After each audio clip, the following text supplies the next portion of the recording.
Assalamualaikum warahmatullahi wabarakatuh. Halo semua.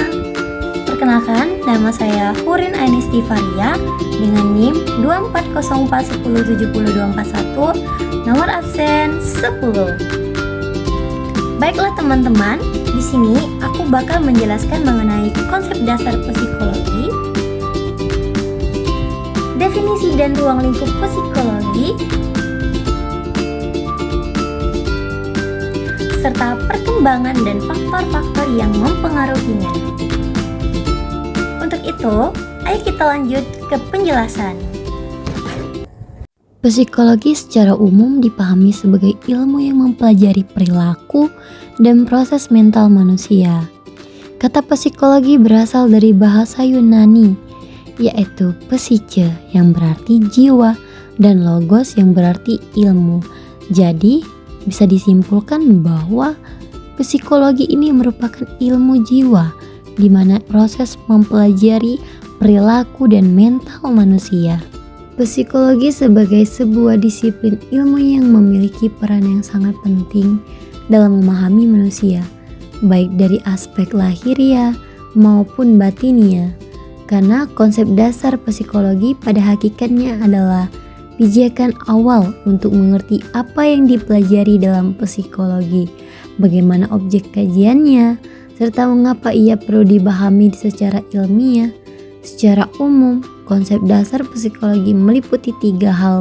Yang pertama yaitu psikologi sebagai ilmu, yaitu karena memenuhi syarat-syarat keilmuan, memiliki objek kajian yang jelas, menggunakan metode ilmiah dan dapat diuji kebenarannya.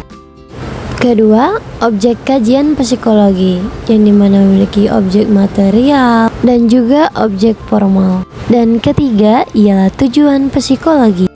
Definisi psikologi menurut para ahli dan perkembangannya. Menurut Sigi Dirgagunasa, psikologi adalah ilmu yang mempelajari tingkah laku manusia. Sedangkan Plato dan Aristoteles mengatakan bahwa psikologi adalah ilmu yang pengetahuan yang mempelajari tentang hakikat jiwa serta proses sampai akhir. Sedangkan menurut Hilgen, psikologi adalah ilmu yang mempelajari tingkah laku dan proses mental. Jadi dari berbagai definisi tersebut dapat dipahami bahwa psikologi merupakan disiplin ilmu yang berupaya memahami, menjelaskan, memprediksi, serta mengarahkan perilaku manusia dalam konteks sehari-hari. Kemudian, ruang lingkup psikologi dan bagaimana relevansinya dalam bidang pendidikan. Yang pertama ialah pengetahuan, di mana seorang pendidik atau guru harus mempunyai pengetahuan yang mendalam agar dapat memberikan pembelajaran yang efektif kepada peserta didik. Kemudian pembawaan, yang dimana pembawaan seorang pengajar yang mencakup gaya penyampaian materi dan konsep pengajaran di dalam kelas. Ketiga, proses perubahan perilaku. 4. Karakteristik perkembangan peserta didik, di mana bagaimana cara memberikan layanan pendidikan yang sesuai dengan tingkat perkembangan siswanya. Kemudian kelima, karakteristik anak sekolah dasar, di mana dalam hal ini anak usia 6-12 tahun itu dibagi menjadi 2 tahap dalam suatu perkembangan, yaitu tahap menengah 6-9 tahun dan tahap akhir 10-12 tahun. Perkembangan dan faktor-faktor yang mempengaruhinya, faktor internal dan juga faktor eksternal.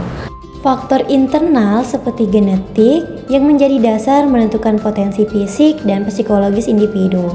Kemudian hormon berperan dalam perkembangan fisik dan emosi khususnya selama masa remaja. Dan juga perkembangan otak yang mempengaruhi kemampuan kognitif dan emosional individu.